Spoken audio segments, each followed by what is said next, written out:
The new National Drought Monitor is out, and all the rain we've been having coast to coast has started to make an impact, or at the very least, it's not getting worse, right? So California saw some slight improvement and definitely not getting any worse thanks to the rain that we had recently. And a little bit actually in Texas. We saw some slight improvement on the northern edge of where we've had this severe and extreme drought. However, this drought monitor leads us to today's weather wisdom question, where every morning at 50 past the hour, we're going to open up our weather classroom, teach you some fun and interesting things about the weather. And today's question comes from Ms. B. She wants to know, how are drought levels determined? And by the way, Ms. B, I love your handle here. Math is not scary. It's not. I love math.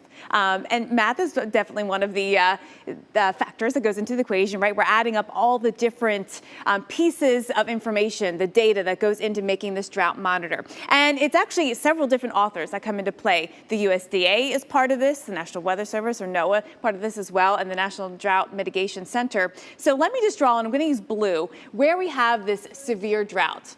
And in South Texas, this has been holding on pretty firm here over the last several months. This is where we've had a lack of rain. There's lots of different data, though, that comes into it. It's not just about pure rainfall, but of course, that's a big one. Where has the rain been in the last month? It's all been north of this area in South Texas. Also, you can look at stream flow and you can look at river levels, and that's another piece of data that goes into making the drought monitor. There's several different authors. This is a little subjective, too, because it's people that make up the drought monitor in terms of where drawing the maps and where do you see that severe drought. This is some of the data they use. You can see in that area in South Texas that it has been, an area that doesn't have any issues with flooding for sure because of how dry it has been. Temperatures often go hand in hand with that, where they're warmer than average. And of course, the soil moisture, crop moisture, pastures, and how the moisture is there, all part of the data that goes into making of the drought monitor. Now, what weather do you want to gain some wisdom about? Send us your questions on social media, either tagging AIMHQ or using the hashtag weatherwisdom, and we'll answer them every day at 50 minutes past the hour.